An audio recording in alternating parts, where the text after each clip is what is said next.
Dear students, welcome back to my English class. Today in this video, I am going to discuss an elementary school classroom in a slum by Stephen Spender from your textbook Flamingo. Stephen Spender was an eminent English poet and essayist. In this poem, he expresses his political views and also reminds the authority and the people in power of their moral duty and responsibility towards the poor and the underprivileged. The poem was written to highlight the themes of social injustice and class inequalities. If I can underline the line from the text, let me show. An elementary school classroom, this line, in a slum. The poet has concentrated on the themes of social injustice and class inequalities. The poem more specifically talks about the hardship and poverty of the children studying in that elementary school classroom which was located in a slum. Well, now let's move on to the next slides and look at the text of the poem.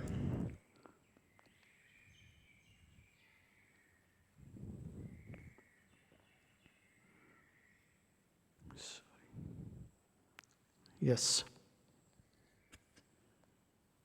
Here is the poem, the first two stanzas of the poem. I read out the first stanza. Far, far from gusty waves, these children's faces, like rootless weeds. The hair torn round their pallor, the tall girl with her wet down head, the vapor-seeming boy with rat's eyes, the stunted, unlucky heir of twisted bones, reciting a father's gnarled disease, his lesson from his desk. At the back of the dim class, one unnoted, sweet and young, his eyes live in a dream of squirrel's game in tree room other than this. So the first stanza gives us a description about the children sitting in that elementary school classroom located in a slum. The poet says at the very beginning of the poem that the faces of the children are far from the gusty waves. Gusty waves means strong wind, strong and energetic wind. Gusty waves.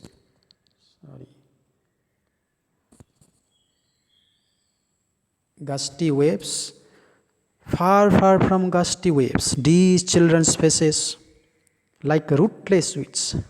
Like rootless weeds, we have an example of a simile here. The poet describes the faces of the children with rootless weeds, which were very faded in color and yellowish in color without any freshness.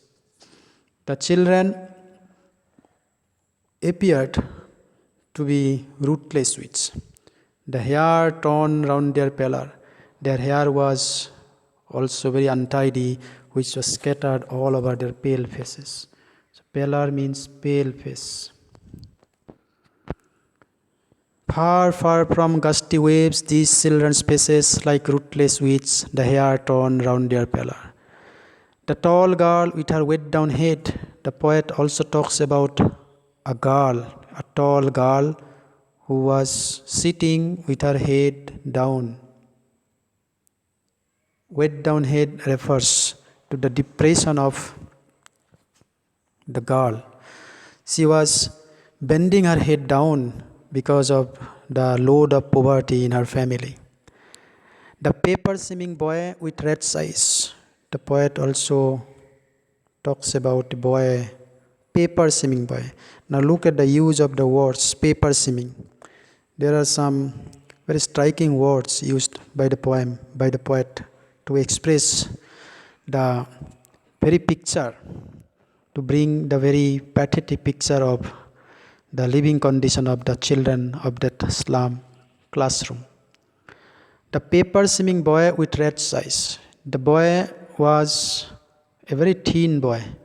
His physique was as thin as a white paper, and his eyes are also compared with the eyes of a rat, which were bulging and which were very hungry looking also. The stunted, unlucky hair of twisted bones reciting a father's gnarled disease. Stunted. Stunted means, sorry.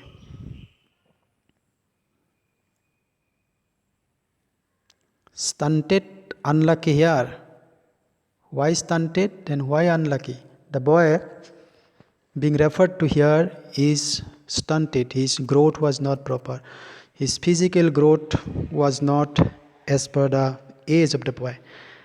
So he is called stunted because he suffered from malnutrition. And he was unlucky in the sense that he didn't get anything from his father. Rather, he has got the twisted bones, unlucky hair of twisted bones reciting a father's gnarled disease. He suffered from the same complicated disease of the twisted bones of his father. His lesson from his desk. So the poet says that the boy was very unfortunate since he didn't get any property from his father. Rather, he got the twisted bones, the disease of twisted bones of his father. So he is very deformed.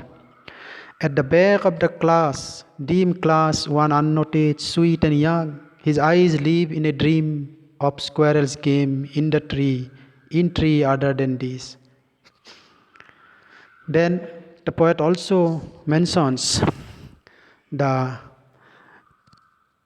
another child who was sitting at the back of the classroom, who was not noticed.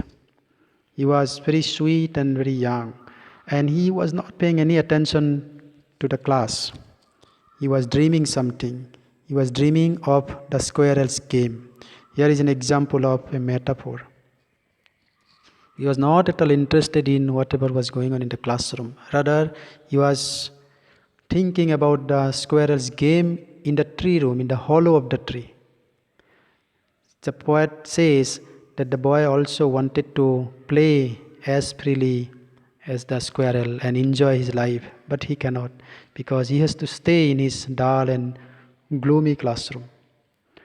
So the metaphor here serves the contrast between the world of the squirrel, the life of the squirrel, and the life of the child in the elementary school classroom.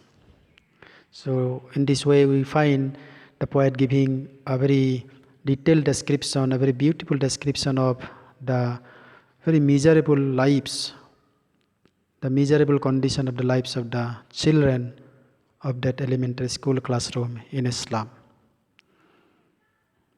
Now moving on to the next stanza.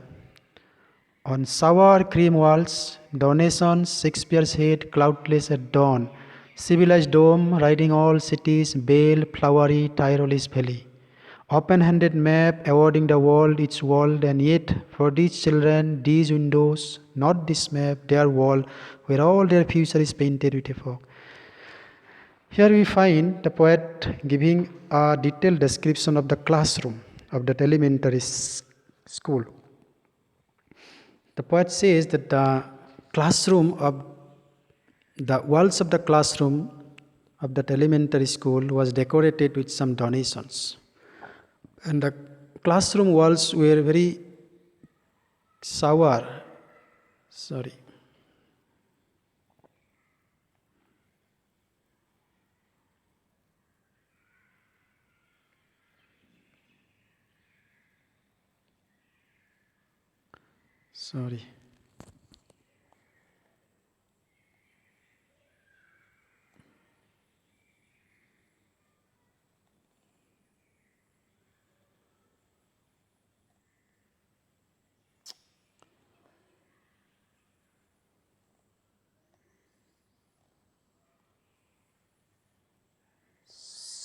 On sour cream walls, the classroom walls were very dirty and yellowish in color. Sour cream walls. Donations means gifts. There were some donations given by some people in that classroom. Shakespeare's head cloudless at dawn. There was also the portrait of the world famous dramatist William Shakespeare. So the classroom was full of these things.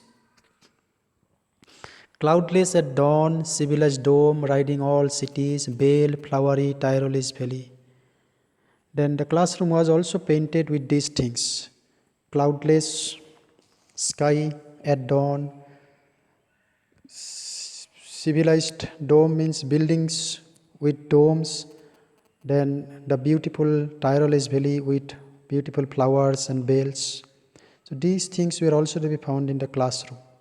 But these things were of little value or very irrelevant for the lives of those children, because their life was not the life which was depicted or which we find in a society like this.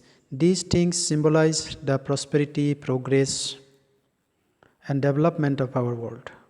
But the lives of the poor children was very much different from these things. Then the open-handed map. There was also a map, world map, awarding the world its world. The map was designed by the people as per their own wish, and it was also kept in the classroom. Yet for these children, these windows, not this map, their world where all their future is painted with fog. So future painted with fog means everything is uncertain for those children. The map didn't show their dirty place, so it is also out of place. And the surroundings in which they live in, that is their world, not the map in which their place is not to be found. Thus the poet says that there is a great disparity between the lives of those slum children and the world, a very promising world which is shown in the classroom. So with the explanation of these two stanzas, I would end my video here. I request the students to watch my next video for the explanation of the remaining two stanzas. Thank you for watching the video.